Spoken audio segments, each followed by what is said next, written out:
Hi, this is Kamran Sohrab of Period 1, and this is my off-grid transformation practice. So first it says, with a straight edge, construct triangle RST. So I will do that. It's going to be kind of tough with the red paper, but let's try.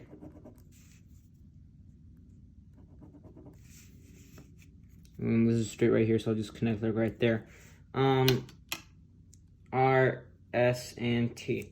And it says, construct line J that does not intersect the triangle. I'll do that right here. Just like that.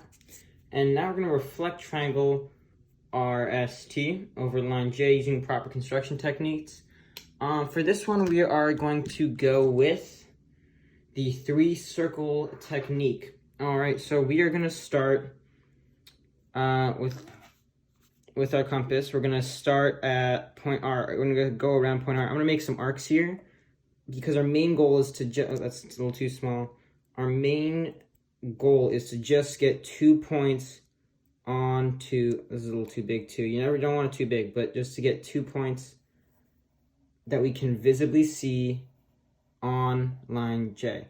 So we have, I'll outline these as well because they're a little hard to see, but we have one right there and one right there. Now with the same radius as before, we're going to go again and make some more arcs.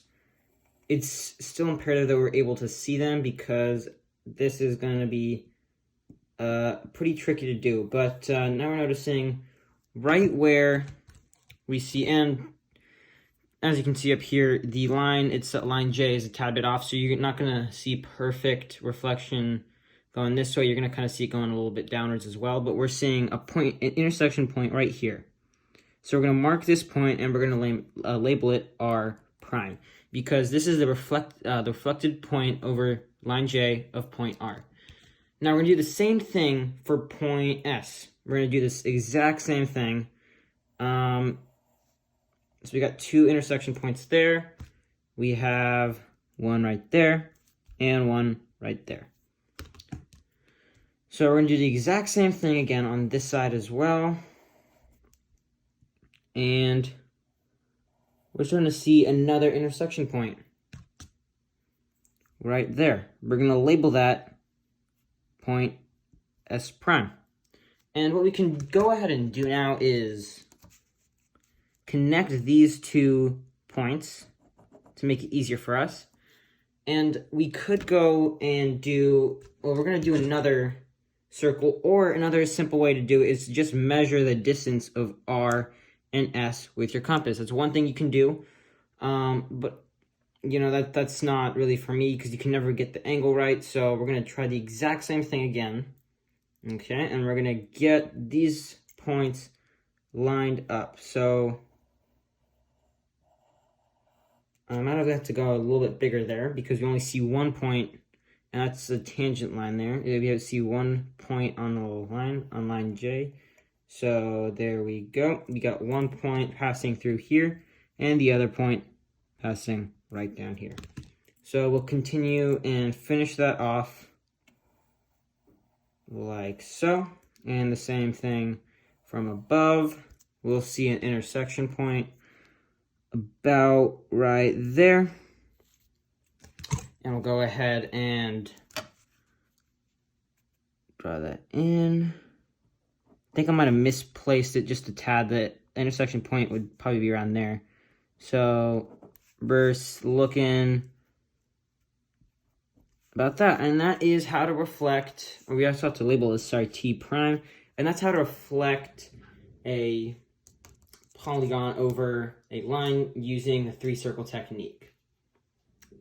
Now we're going to head on to rotations.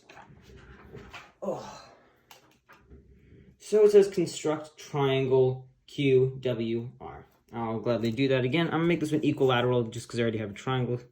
The triangle's there, and I'll label this point W, point Q, and point R. Oop. Now, I do not have a protractor with me, and I'm all out of patty paper, so I'm just going to try my best to do it Actually, it gives me the ability to rotate as many degrees as I want, so we'll rotate it 180 degrees. So now we're going to draw a point G, which is not on the triangle, and I'll do that right here. Point G. And so, sorry, I think my hand hit the pause button there, but we are going to continue this construction. We are going to, before we begin anything, actually, I'm going to make this easier for us to see 180 degrees by drawing the perpendicular bisector right here so we can accurately see where 180 degrees is. Now, we're going to start off by taking our compass and going from point G and making a circle with the radius GW, GR, and GQ. Let's start with GW. I want to make sure I got this just right. There we go. And we're going to start off by making a circle. Oops, and my compass slipped there. By making a circle and hopefully getting near or on the line. There we go. That seems about good. Now we're going to do the same thing with GR. And you're going to notice it's going to be all on the same line as well, because this is an equilateral triangle. And finally, GQ.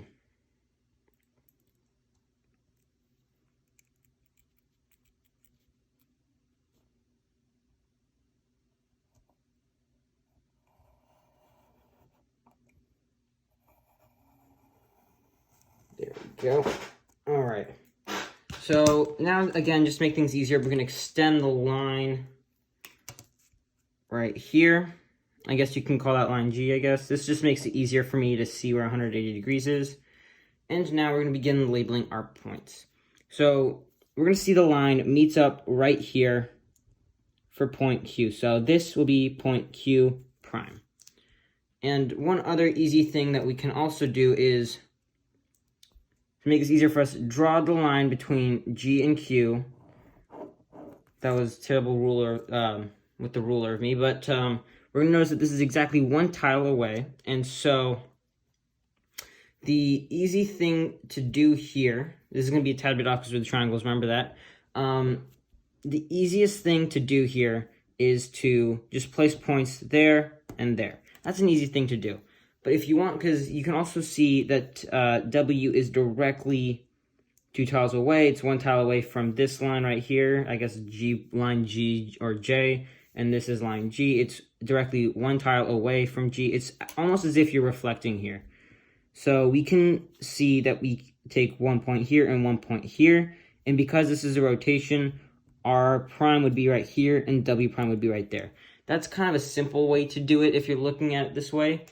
But again, this is not the exact way to do it. This is just because I do not have a protractor and I'm doing it with a piece of paper like this. And so next we are going to be moving on to translations. All right, we want to be starting with translations. So let's get a new piece of paper out, and now we're going to construct triangle KL. I'm going to push my keyboard in there because it's not going to be easy to do it that there. KLM. I might as well just make this. I'll make this isosceles. Let's go point there, and point there. And I'll connect these, making triangle KLM. Now, just a kind of disclaimer, I do not have patty paper on this one, so I will try to deliberately make this a little easier for me until I get patty paper. But so this is KLM. And now we're gonna 5 centimeters. I did not see that. No longer than 5 centimeters. Yeah. KLM. And now we're gonna construct a line segment AB off the triangle, not touching any sides. So let's construct AB. Let's construct it. Let's go this way. Let's go direct line segment from here and there. So we'll construct it going downwards, just like that, AB. And now we're gonna make it make it a different angle, not more than 5 centimeters long. Oh my goodness, I probably should have 100% checked with this. Let's try this one more time. Let's go. Where are my centimeters? Let's go this way, just at 2 centimeters. There we go. So here I'll go A, B, it's gone this way towards B, and now we're going to translate triangle KLM along directed line segment AB. So the first thing we're going to do here is take our compass, and we're going to measure out length AB. Let me just bring this in the frame here. So once you get it down to that size where point A and point B are the same, you're going to take and go on each point and either make a circle or an arc. In this case, it's heading down and a slight bit to the right. So I at most need to just make an arc. There we go. Oh, I slipped on the last one. And for L. There we go. So I do not have any patty paper on me. I'm trying to think of something I can do. I can still kind of see if I press very closely here. Let me just grab an extra piece of paper.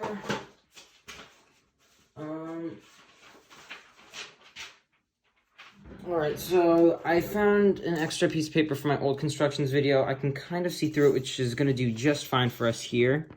So let me find out.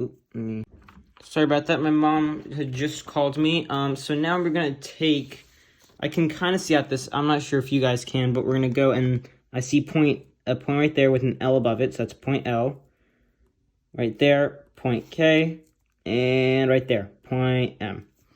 I'm going to connect these using a straight edge to still maintain their shape. However, you can just do it with only your points. It's not going to matter because you're going to have to use your straight edge. All you need to do is plot the points to be able to use your straight edge. And so now one final thing we're going to do is place down points A and point B. And then make that a directed line segment. There we go. So now with the way that we have it here, all we have to do is take our triangle and point AB, right? And slide it down until A moves to B, which should be right there. That means right here on our new, cannot speak today. Right here on our translation should be point M. There should be point K and point L. So if we do that correctly, we should end up with point, I'll try to make an indent here. And right there, let's see if that indented. That did indent, yay! We can get rid of that now. And so right here, we see an indent and that it can be labeled point L. Notice it's on the radius of AB as well. This is just a way to check your work or something. Right here is M prime, that's L prime, and right here is K prime. I probably should not have written all that in between where I was about to draw the, that's right there, K prime. And so now we can connect using the straight edge to see our translation right there. I'll color this in just so you can get a better look at it. But there we go. That is our translated segment. Not segment, my bad. Our translated triangle. And that is my off-grid transformation practice. I hope you enjoyed.